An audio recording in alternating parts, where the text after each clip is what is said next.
जय हिंद। आज मैं लाया हूँ एसएससी सीजीएल का 4 जुलाई का ऑल शिफ्ट का पेपर 2024 का। तो चलिए ऐसे क्वेश्चन स्टार्ट होता है। तो यहाँ पर देखिएगा, पहला क्वेश्चन है कि संविधान के किस भाग में नागरिकता से संबंधित अनुच्छेद है। तो राइट ऑप्शन हो जाएगा संविधान के भाग 2 में नागरिकता से संबंधित अनुच्छेद है। अब भारतीय संविधान के भाग 2 में नागरिकता का प्रावधान किया गया है। भाग 2 में नागरिकता का प्रावधान अनुच्छेद 5 से 11 तक में शामिल है। अनुच्छेद 5 में संविधान के प्रारंभ में नागरिकता का शामिल है। अनुच्छेद 5 में संविधान के प्रारंभ में नागरिकता का प्रावधान शामिल है। इसके अलावा अनुच्छेद 6 में कहा गया है, अनुच्छेद 6 में ऐसे व्यक्तियों का नागरिकता का अधिकार है शामिल है जो पाकिस्तान से भारत आए हैं। अनुच्छेद 6 में क्या कहा गया है नागरिकता के लिए कि जो पाकिस्तान से भारत आए हैं, उसमें अनुच्छेद 6 में नागरिकता का अधिकार शामिल है। अनुच्छेद 8 में भारत से बाहर रहने वाले भारतीयों का मूल कुछ व्यक्तियों का नागरिकता का अधिकार था। अनुच्छेद 8 में कहा गया है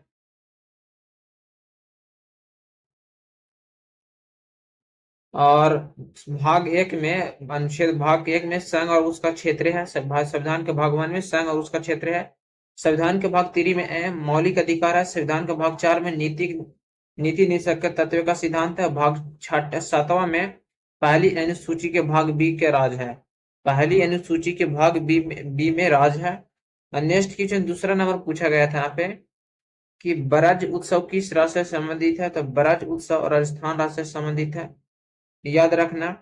ये राजस्थान के ब्रज उत्सव हर साल फागुन मास में मनाया जाता है और जो शुक्ल पक्ष में होली के दिन पहले 2 दिनों तक मनाया जाता है, 2 दिन तक मनाया जाता है। यह त्योहार भगवान श्री कृष्ण को समर्पित है। जो ब्रज उत्सव है श्री भगवान कृष्ण के समर्पित है। फागुन मास महीने में मनाया जाता है, जो 2 दिन तक मनाया जाता है, जिसके बारे में माना जाता है कि जिन्होंने राजस्थान में ब्रज नामक क्षेत्र में काफी समय तक बिताए थे। भगवान श्री कृष्ण ने ब्रज क्षेत्र में काफी समय तक बिताए थे, इसी कारण इसका नाम ब्रज उत्सव रखा गया था। नेक्स्ट क्वेश्चन है यहाँ पे कि थॉमस कप किस खेल से जुड़ा है। तो थॉमस कप जो जुड़ा है ये बैडमिंटन खेल से जुड़ा है, याद रखना किससे। तो बैडमिंटन से। पुरुष को बैडमिंटन प्रतियोगिता ट्रॉफी का थॉमस कप है। पुरुष की बैडमिंटन प्रतियोगिता ट्रॉफी थॉमस कप है। और जबकि उबेर उबेर का कप संबंध महिला टेनिस से है। जबकि उबेर कप का संबंध महिला टेनिस से है, याद रखना। उबेर का संबंध किस कप से है तो महिला टेनिस से है। और बैडमिंटन पुरुष बैडमिंटन के प्रतियोगिता से थॉम कप और पुरुष बैडमिंटन का संबंध है थॉमस कप से। नेक्स्ट क्वेश्चन यहाँ पे कि तराइन के प्रथम युद्ध में मोहम्मद गौरी के विरुद्ध कौन था। तो तराइन के प्रथम युद्ध में मोहम्मद गौरी के विरुद्ध कौन था। तो पृथ्वीराज चौहान थे। राइट ऑप्शन हो जाएगा पृथ्वीराज चौहान। नेक्स्ट क्वेश्चन है कि दुर्गारा की जनगणना के अनुसार निम्नलिखित में कौन सा राज्य की दुर्गारा की जनगणना के अनुसार निम्नलिखित में किस राज्य की भारत का सबसे अधिक साक्षरता जिला है। तो दुर्गारा की जनगणना के अनुसार सबसे अधिक साक्षरता वाला जिला कौन है। तो शेरछिपी है। शेरछिपी में 98.2.3% थी। शेरछिपी की सबसे ज्यादा साक्षरता वाला जिला था 2011 की जनगणना के अनुसार। नेक्स्ट क्वेश्चन है सब पूछा गया था, देखिएगा। 2011 की जनगणना का लास्ट वक्त था हमारी जनगणना हमारा भविष्य। अगर ऐसे क्वेश्चन ऐसे पूछा जाएगा कि 2011 की जनगणना का थीम क्या है, तो 2011 की जनगणना का थीम है हमारी जनगणना हमारा भविष्य। और हम भारत की जनगणना 15 बार की चुकी है। भारत देश की जनगणना कितनी बार हो चुकी है, तो 15 बार जब हो चुकी है। 2011 की जनगणना देश की 15वीं राष्ट्रीय जनगणना थी। 2011 की जनगणना देश की 15वीं राष्ट्रीय जनगणना थी। भारत की पहली जनगणना 1872 में हुआ था, किसके कार्यकाल में, तो लॉर्ड मेघू कार्यकाल में हुआ था। देश की नियमित जनगणना 1881 में लॉर्ड रिपन के कार्यकाल में हुआ था। भारत में पहली बार स्वतंत्र भारत की पहली जनगणना 1951 में हुआ था। और भारत में पहली बार जातीय आधारित जनगणना 1931 में हुआ था। ये सब एक्स्ट्रा फैक्ट है जो याद रखना है आप लोगों को। नेक्स्ट क्वेश्चन पूछा गया था कि पुंग घोलम और जगाई किस शास्त्रीय नृत्य से संबंधित है। तो पुंग घोलम और जगाई किस शास्त्रीय नृत्य से संबंधित है, तो मणिपुर शास्त्रीय नृत्य से संबंधित है। पुंग घोलम और जगाई किस शास्त्रीय नृत्य से, तो मणिपुर से संबंधित है। पुंग घोलम का शाब्दिक अर्थ है इमो, जिसमें गर्जना होता है। पुंग घोलम का शाब्दिक अर्थ है गर्जना, इमो की गर्जना। नेक्स्ट क्वेश्चन यहाँ पे था कि प्रार्थना समाज की स्थापना कहाँ हुई थी। तो प्रार्थना समाज की स्थापना मुंबई में हुई थी। प्रार्थना समाज की स्थापना 31 मार्च 1867 को आत्माराम पांडुरंग के द्वारा मुंबई में की गई थी। कब की गई थी? तो 31 मार्च 1867 को आत्माराम पांडुरंग द्वारा की गई थी। इसके अलावा एक और यहाँ से क्वेश्चन पूछा ही जाएगा। एक क्वेश्चन पूछा जाएगा कि आजाद हिंद फौज की स्थापना किसने की थी? तो आजाद हिंद फौज की स्थापना सुभाष चंद्र बोस ने की थी, याद रखना। आजाद हिंद फौज की स्थापना। और एक यहाँ से और क्वेश्चन पूछा जा सकता है कि हुताई गीत की स्थापना किसने की थी? तो खान अब्दुल गफ्फार खान ने किए थे। इसके अलावा नेक्स्ट क्वेश्चन है कि संविधान के भाग 4 में क्या है? संविधान के भाग 4 में मौलिक कर्तव्य है। और संविधान के भाग 51 ए में सभी मौलिक कर्तव्यों का परिभाषित किया गया है। संविधान के भाग 51 ए में सभी मौलिक कर्तव्यों को परिभाषित किया गया है। नेक्स्ट क्वेश्चन है कि कर्नाटक के वर्तमान में राज्यपाल कौन है? कर्नाटक के वर्तमान में राज्यपाल राज्यपाल जो है यारव चंद्र गहलोत है। कौन है? तो यारव यारव चंद गहलोत है कर्नाटक के वर्तमान राज्यपाल। ये यारव चंद गहलोत 18वें राज्यपाल चुने गए हैं कर्नाटक के। इसके अलावा नेक्स्ट क्वेश्चन है यहाँ पे कि कौन से शहर ने एशिया कुश्ती चैंपियनशिप 2023 की मेजबानी की है? तो याद रखना, अस्ताना का अस्ताना का अस्ताना का देश काजिस्तान ने किया था। कौन सा शहर ने एशिया कुश्ती चैंपियनशिप 2023 की मेजबानी की है? तो अस्ताना का शहर काजिस्तान ने किया था। नेक्स्ट क्वेश्चन था कि आत्मनिर्भर भारत किस वर्ष शुरू किया गया था? तो आत्मनिर्भर भारत किस वर्ष शुरू किया गया था? तो 12 मई 2020 को शुरू किया गया था आत्मनिर्भर भारत। किस वर्ष? तो 12 मई 2020 को। और नेक्स्ट क्वेश्चन है कि भारत में 2023 के लिए उर्वरक की सब्सिडी योजना क्या था? तो भारत में 2023 के लिए उर्वरक का सब्सिडी योजना क्या थी? तो ये जो थी 1 देखिए 17,923 करोड़ था। 170,923 लाख था 2023 का सब्सिडी योजना। और 2024-25 के लिए थी 1.64 लाख करोड़ थी। 2024-25 के लिए कितनी थी? तो 1.64 थी। और 2023 के लिए सब्सिडी योजना कितनी थी? तो 170,923 लाख इतनी थी। नेक्स्ट क्वेश्चन था यहाँ पे कि खेलो इंडिया यूथ गेम 2024 की मेजबानी किस राज्य ने की है? तो खेलो इंडिया यूथ गेम्स 2024 की मेजबानी तमिलनाडु राज्य ने की है। खेलो इंडिया यूथ गेम 2024 की मेजबानी किस राज्य ने की थी? तो तमिलनाडु ने। इसमें 4 शहर थे, चेन्नई, मदुरई और बीधी और कोयम्बटूर। इसमें 4 शहर का आयोजन किया गया था, जिसमें चेन्नई था, मदुरई था, बीधी और कोयम्बटूर थी। याद रखना इतना। नेक्स्ट क्वेश्चन था यहाँ पे कि यहाँ पे क्वेश्चन था कि भारत में सबसे पहले मानसून किस राज्य में आता है? तो भारत में सबसे पहले मानसून केरल में सबसे पहले मानसून आता है। किसमें? तो केरल में सबसे पहले भारत में अंडमान निकोबार को, उसके बाद केरल के दस्तक दस्तक देता है। तो भारत में सबसे पहले मानसून केरल में आता है, उसके बाद अंडमान निकोबार में, और उसके बाद केरल में दस्तक देता है। सबसे पहले मानसून भारत के किस राज्य में आती है? तो केरल राज्य में। और यहाँ से एक और क्वेश्चन दो पूछा जाएगा कि भारत में सबसे अधिक वर्षा कहाँ आती है? तो विश्व में सबसे अधिक वर्षा या भारत में सबसे अधिक वर्षा मानसीन राम के, याद रखना, मानसीन राम मानसीन राम के मेघालय में भारत में सबसे अधिक वर्षा होती है, विश्व में सबसे अधिक वर्षा। तो मानसीन राम कहाँ है? तो मेघालय राज्य में है। और यहाँ से एक और क्वेश्चन पूछा जाएगा कि भारत में सबसे कम वर्षा कहाँ होती है? तो भारत में सबसे कम वर्षा लेह के लद्दाख में होता है। कहाँ? तो लेह के लद्दाख में भारत में सबसे कम वर्षा होती है, जिसे लेह भी बोला जाता है।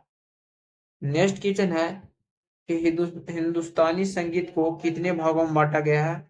तो हिंदुस्तानी संगीत को 3 भागों में बांटा गया है। पहला संगीत है शास्त्रीय संगीत, दूसरा है उप शास्त्रीय संगीत, तीसरा है सुगम संगीत। हिंदुस्तानी संगीत को कितने भागों में बांटा गया? 3 भागों में। और जो पहला शास्त्रीय संगीत, दूसरा उप शास्त्रीय संगीत, तीसरा है सुगम संगीत।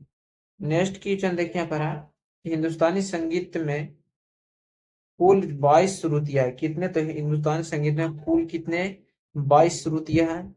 संगीत से गायन 10 मुख्य शैली है। संगीत गायन की 10 मुख्य शैली है, जिसमें एग्जाम्पल में है ध्रुपद, ख्याल, टप्पा, चतुरंग, तरान, सरंग, ठुमरी और राग सागर, होरी और धमार है।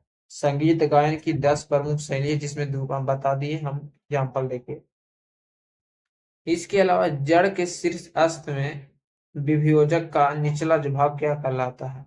तो जड़ के शीर्षस्थ भाग का विभियोजक भाग या निचला भाग क्या कहलाता था? पेरीबैलम कहलाता। क्या क्या कहलाता था? पेरीबैलम कहलाता है।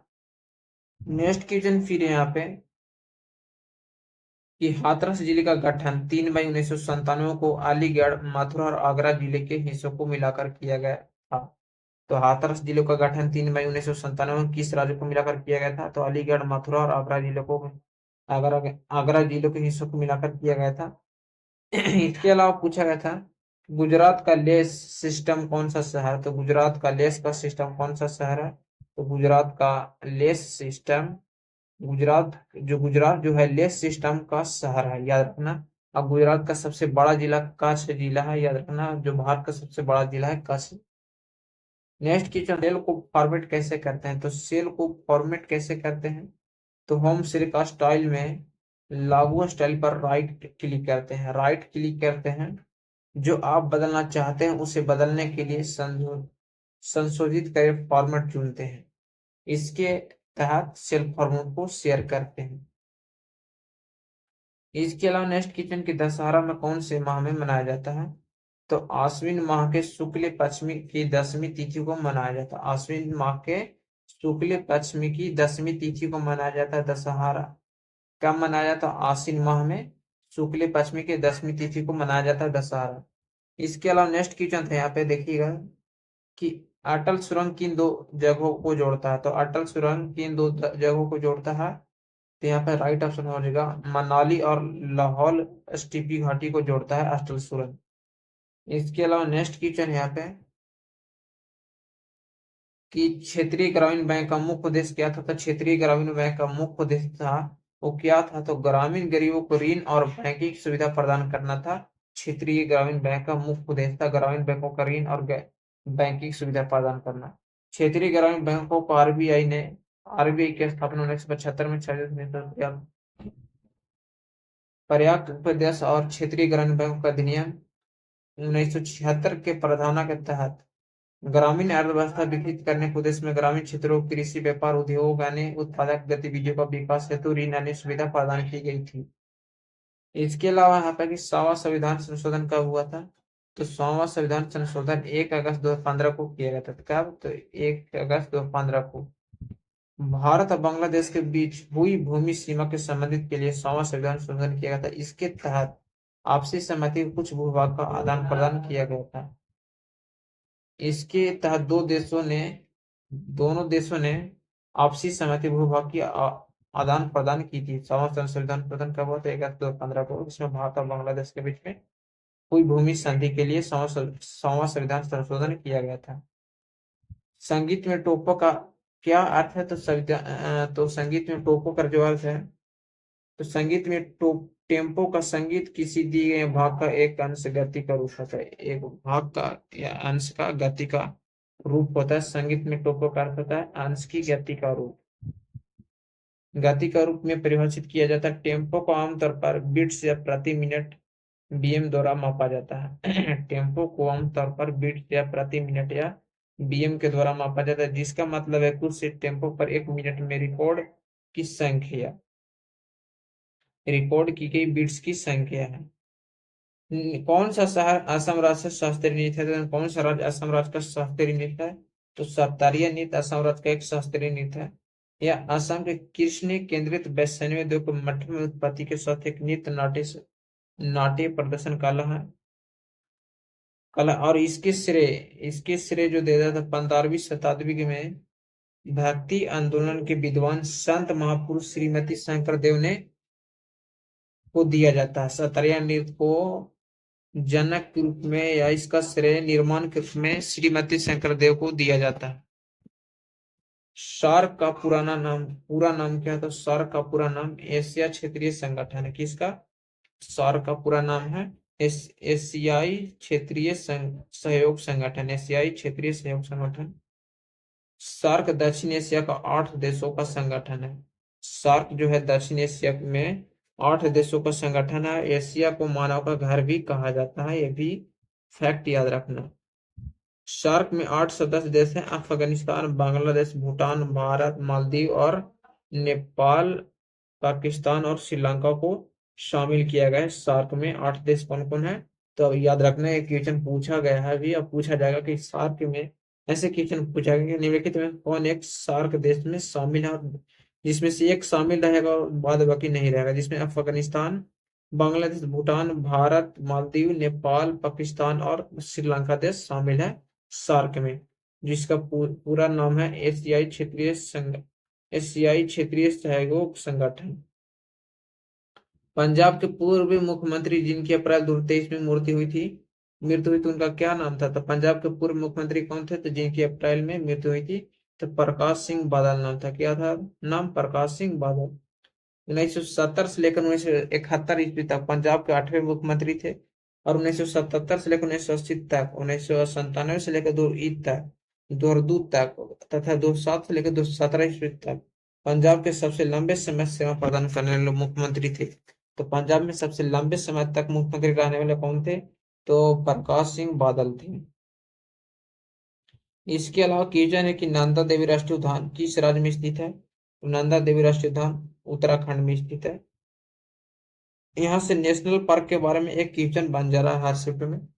इस पार्क को 1982 में संजय गांधी राष्ट्रीय उद्यान के रूप में स्थापित किया गया था, और बाद में 2005 में इसका नाम बदलकर नंदा देवी और फूलों की घाटी राष्ट्रीय उद्यान कर दिया गया। फूलों की घाटी कहाँ पर स्थित है?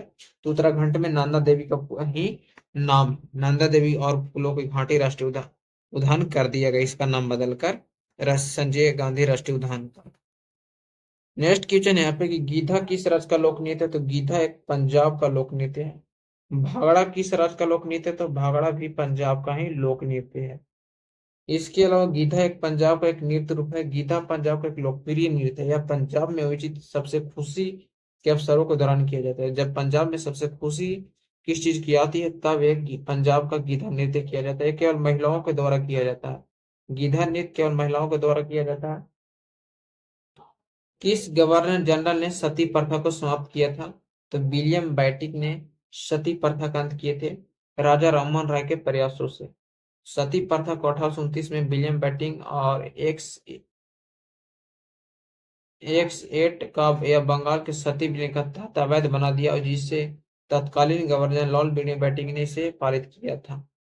तो किस गवर्नर जनरल ने सती प्रथा को समाप्त किया था? विलियम बेंटिक ने राजा राममोहन राय के प्रयासों से किए थे समाप्त। ब्राह्मण समाज के संस्थापक राजा राममोहन राय ने सती प्रथा के विरुद्ध समाज में जागरूक किए थे।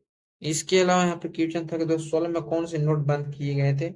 तो 2016 में कौन से नोट बंद किए गए थे? तो याद रखना, 2016 में जो नोट बंद किए गए थे, 500 और 1000 रुपये का नोट, 500 और 1000 रुपये का नोट बंद कर दिए गए थे 2016 में। 8 नवंबर 2016 को प्रधानमंत्री नरेंद्र मोदी ने देश में नोटबंदी का ऐलान किया, जिसके बाद 500 और 1000 के नोट चलने बाहर कर दिए गए थे। इसके अलावा नेक्स्ट क्वेश्चन यहाँ पे, त्रिपुरा की राजभाषा क्या है? तो याद रखना, कोक ब्रोक ये त्रिपुरा की राजभाषा है।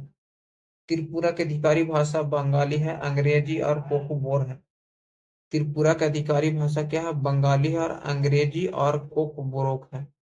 राजधानी, त्रिपुरा की राजधानी कहाँ? तो अगरतला है। त्रिपुरा की राजधानी कहाँ? तो अगरतला है। इसके अलावा से एक और क्वेश्चन भी ये पूछा जा सकता है कि भारत की राजभाषा क्या है? तो भारत की राजभाषा पूछा जाएगा तो हिंदी हो जाएगा। क्या? तो भारत की राजभाषा एक क्वेश्चन पूछा जाएगा कि भारत की राजभाषा क्या है? तो हिंदी पूछा जाएगा। क्या ऑप्शन हो जाएगा? हिंदी। और इसके अलावा पूछा जाएगा कि भारत का राज्यों का लिपि क्या है? तो भारत के राज्यों का लिपि है देवनागरी लिपि। याद रखना, देवनागरी लिपि भारत की राज्यों की लिपि है और भारत की राष्ट्रीय लिपि है। इसके अलावा देखिए यहाँ पर, त्रिपुरा का राजकीय पशु फायर के लंगूर है, फायरे के लंगूर है। इसके अलावा राजकीय पक्षी हारा शाही कबूतर है। और त्रिपुरा का राजकीय वृक्ष अगर है। राजकीय फूल नागेश्वर है। इसके अलावा नेक्स्ट क्वेश्चन है यहाँ पे कि 2024 में हिमाचल प्रदेश के राज्यपाल कौन थे? तो 2024 में हिमाचल के राज्यपाल कौन है? तो लेफ्टिनेंट, याद रखना, लेफ्टिनेंट जनरल सुरगुरमीत सिंह थे। कौन? तो लेफ्टिनेंट जनरल गुरमीत सिंह थे, 2024 के हिमाचल के राज्यपाल थे। एक 2024 में हिमाचल के राज्यपाल हैं लेफ्टिनेंट जनरल गुरु गुरमीत सिंह 2024 में हिमाचल का राज्यपाल कौन है? तो गुरमीत सिंह है, जिसे लेफ्टिनेंट जनरल गुरमीत सिंह है हिमाचल के राज्यपाल 2024 में। भारत का कौन सा मंत्रालय जनगणना संचालित करता है? तो जनगणना संचालित करता है तो गृह मंत्रालय भारत का जनगणना संचालित करता है। 1951 के बाद सभी जनगणनाएं 1948 की जनगणना का अधिनियम के तहत की गई है। 1951 स्वतंत्र भारत की पहली जनगणना हुई थी 1951 में। इसके बाद सभी जनगणनाएं 1948 की जनगणना का अधिनियम के तहत की गई थी। पिछली जनगणना 2011 में की गई थी। अब भारत में अब तक 15 राष्ट्रीय जनगणना हो चुकी है। पहला 1872 में, दूसरा 1881 में और तीसरा किया था स्वतंत्र भारत की पहली जनगणना 1951 में। नेक्स्ट क्वेश्चन, रक्त और लौह नीति अपनाने वाला पहला सुल्तान कौन था? तो रक्त और लौह नीति अपनाने वाला पहला सुल्तान था बलबन। कौन था? तो बलबन था रक्त और लौह नीति अपनाने वाला। अलाउद्दीन खिलजी क्या नीति का अपनाने वाला दूसरा सुल्तान था? अलाउद्दीन खिलजी खिलजी और यह नीति को अपनाने वाला दूसरा सुल्तान था। अलाउद्दीन खिलजी ने भी यह रक्त और लौह नीति अपनाए थे। हेनिस महोत्सव किस धर्म में मनाया जाता है? तो हेनिस महोत्सव बौद्ध धर्म में मनाया जाता है। किस धर्म में? तो बौद्ध धर्म में मनाया जाता है। हेमिस महोत्सव बौद्ध और तिब्बत समुदाय का सबसे बड़ा सांस्कृतिक उत्सव है। हेमिस उत्सव है तो तिब्बत समुदाय का सबसे बड़ा सांस्कृतिक उत्सव है। 2 दिवसीय उत्सव है जो दौरान लद्दाख के शांत आसमान रंग के हलचल के से भरा हुआ होता है। उस समय मनाया जाता है। बौद्ध संत गुरु पदम संभव की जयंती पर मनाया जाता है। बौद्ध धर्म हेनिस महोत्सव का बौद्ध धर्म के समुदायों के द्वारा मनाया जाता है। और यह कब किसके जयंती पर मनाया जाता है? तो गुरु पदम संभव के जयंती पर मनाया जाता है हेमिस महोत्सव, जो बौद्ध धर्म के मनाया जाता है। हमारे सौर मंडल का सबसे निकटतम तारा कौन सा? तो हमारे सौर मंडल का सबसे निकटतम तारा कौन सा है? प्रोक्सिमा सेंटारी हमारे सौर मंडल का सबसे निकटतम तारा है।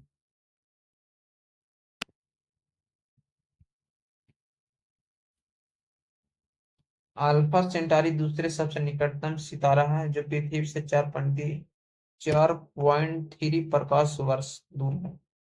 नेक्स्ट क्वेश्चन है कि वर्चुअल वाटर किसने शुरू की, जिसे आभासी जल भी बोला जाता है?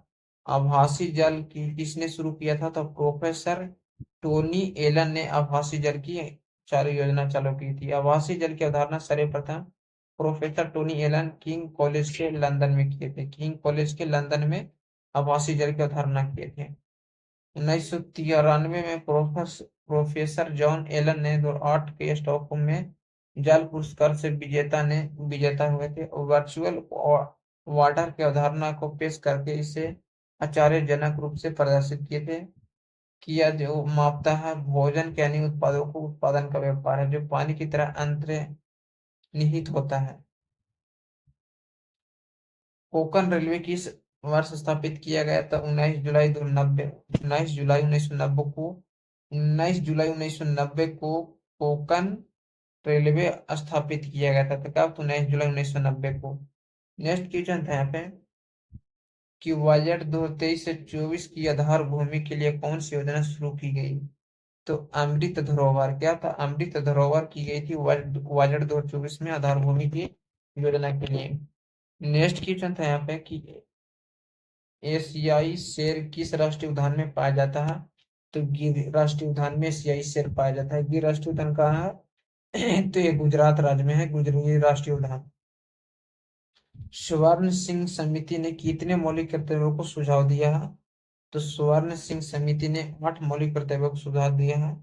अनुच्छेद 51 के क्रम में 10 मौलिक कर्तव्य जोड़ा गया है और दो में 86वें संविधान संशोधन अधिनियम के तहत एक और मूल कर्तव्य जोड़ा गया है।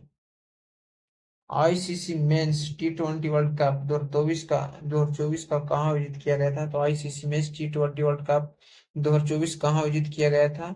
तो अमेरिका और वेस्ट इंडीज में। कहा था? अमेरिका और वेस्ट इंडीज में आयोजित किया गया था। भारत जिसमें विजेता था, दक्षिण अफ्रीका विजेता था। तंजौर का बृहदेश्वर मंदिर किसने बनाया था? राजाराम प्रथम ने तंजौर का बृहदेश्वर मंदिर बनाए थे। किसने? तो राजाराम प्रथम ने बनाए थे।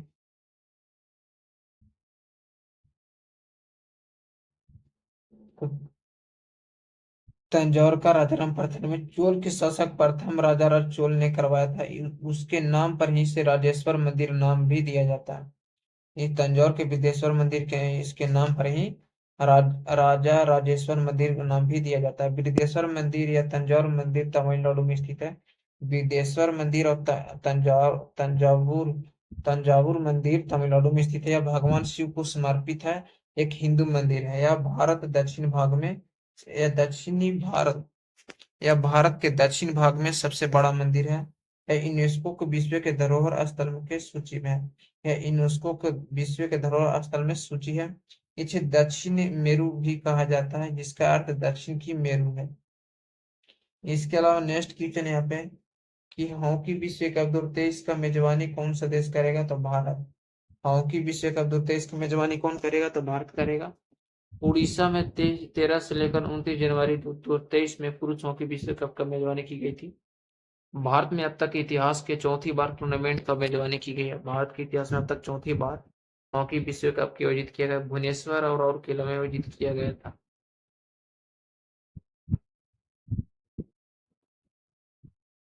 अटल सुरंग किन दो स्थानों को जोड़ती है, तो रोहतास सुरंग और अटल सुरंग विश्व की सबसे बड़ी सुरंग है, जो मनाली लेह राजमार्ग और रोहतास दर के नीचे बनाई गई है। यह मनाली को जोड़ती है। यह सुरंग के घोड़े के नाल के आकार की है। यह सुरंग जो है घोड़े के नाल के आकार की है। नेक्स्ट क्वेश्चन यहाँ पे कि हॉकी वर्ल्ड कप 2023 कहाँ हुआ था, तो पुरुष विश्व कप 2023 के भारत को उड़ीसा में आयोजित किया गया था। इस राज्य के मुख्यमंत्री लगातार 5 बार पद पर रहे हैं, तो पवन कुमार चौमरलिंग ने सिक्किम के मुख्यमंत्री के रूप में लगातार 5 बार हो चुके हैं। प्रार्थना समाज के नाथुराम पुनेरंग ने किए थे 21 अक्टूबर 17 महाराष्ट्र के पुणे में किए थे। 2023 में सबसे अधिक साक्षरता जिला कौन था, तो छिपी जिला था। 2023 के जनगणना के अनुसार सबसे अधिक जनसंख्या वाला सबसे अधिक साक्षरता वाला आज जिला बोला जाता है इसे।